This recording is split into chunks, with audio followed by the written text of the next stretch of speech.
Do you know that your grocery store sells your data to 1,400 companies? Some stores are testing systems that charge you different prices based on your face. And you can't opt out. So I read Kroger's entire privacy policy, all 5,000 words. And what I found was worse than I thought. Because this isn't about that Target pregnancy story from 2012 anymore.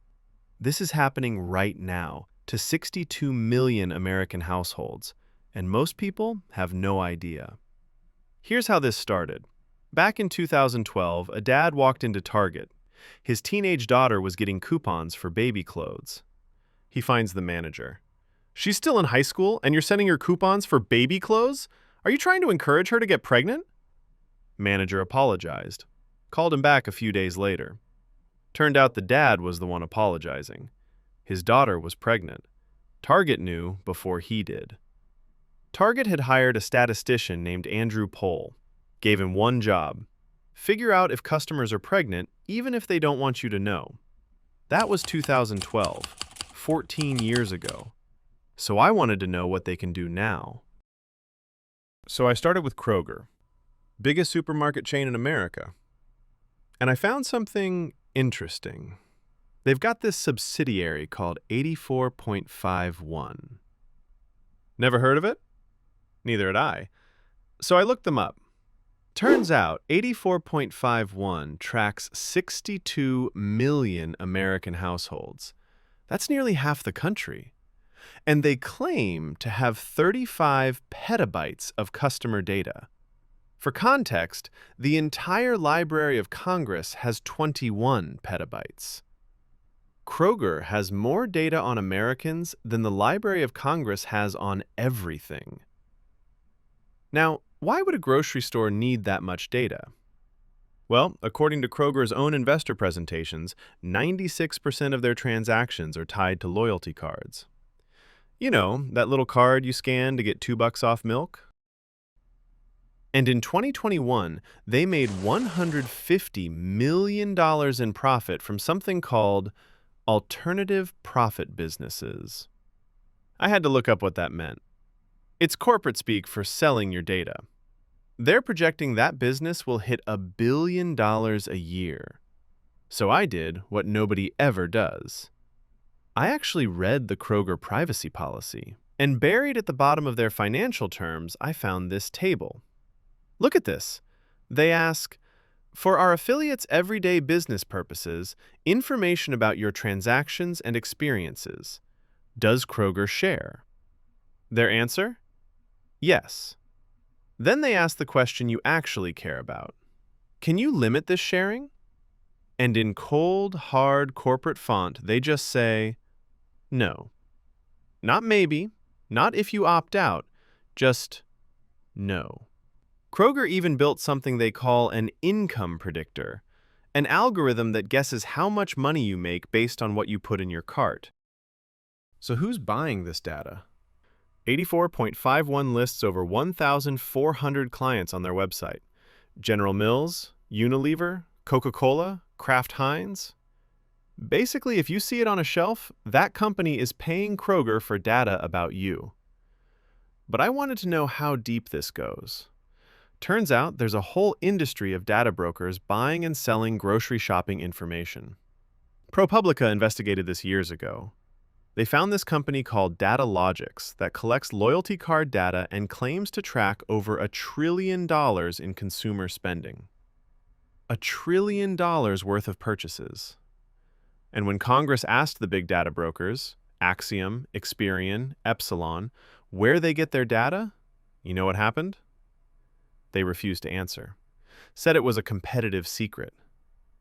I don't know about you, but when someone won't tell you where they got your personal information, that doesn't exactly inspire confidence. By the way, that loyalty card stuff?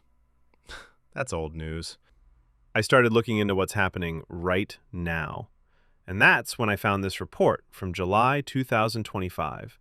Turns out 15 of the top 50 grocery chains in America are using facial recognition.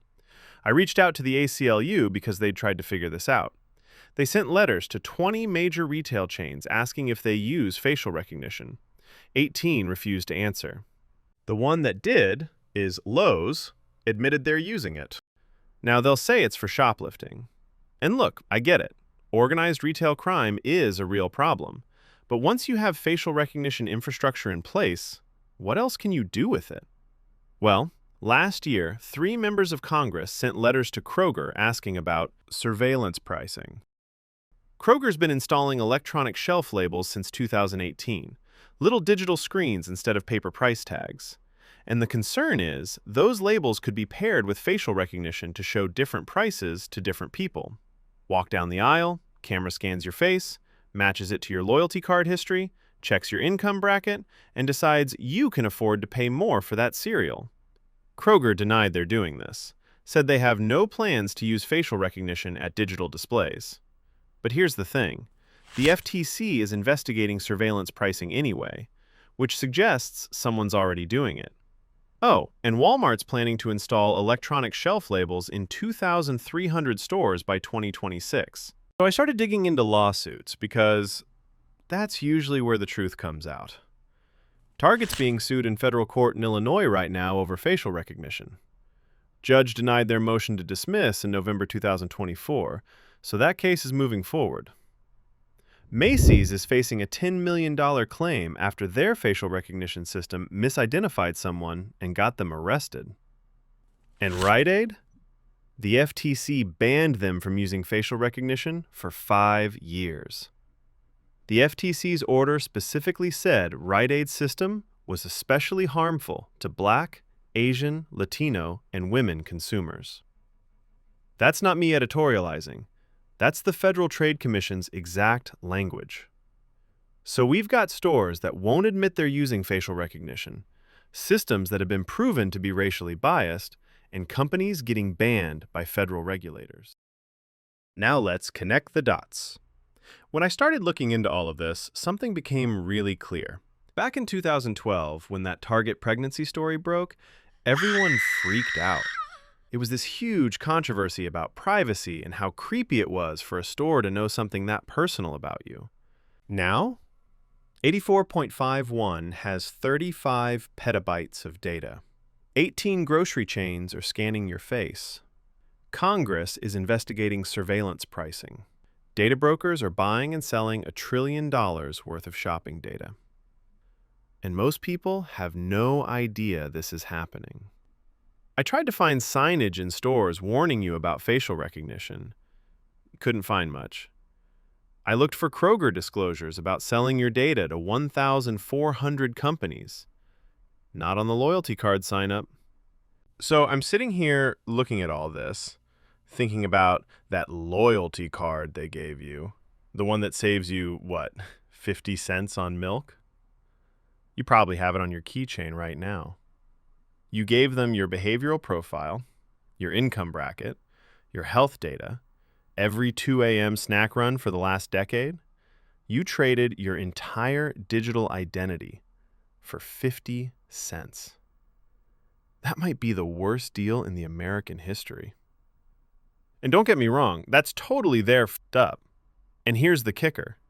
When I tried to figure out exactly what they know about me specifically, Kroger's customer service told me I'd have to submit a formal data request under California privacy law. So they know everything about me, but I have to hire a lawyer to find out what they know. Which, honestly, is probably for the best. Because if they sent me a full report of everything they've inferred about me from 20 years of buying ibuprofen and hair regrowth cream at 2 a.m., I don't think I'd recover emotionally.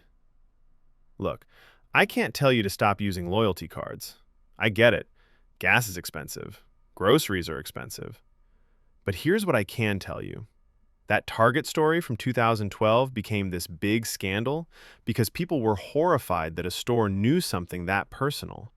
Now we've got 35 petabytes of data, facial recognition in 18 chains, household profiles that merge your data without asking, and a $1 billion industry selling your grocery shopping to anyone who'll pay. And we're all just fine with it because we saved $2 on cereal. Great deal. I think YouTube is limiting the reach of my videos because I am exposing huge companies.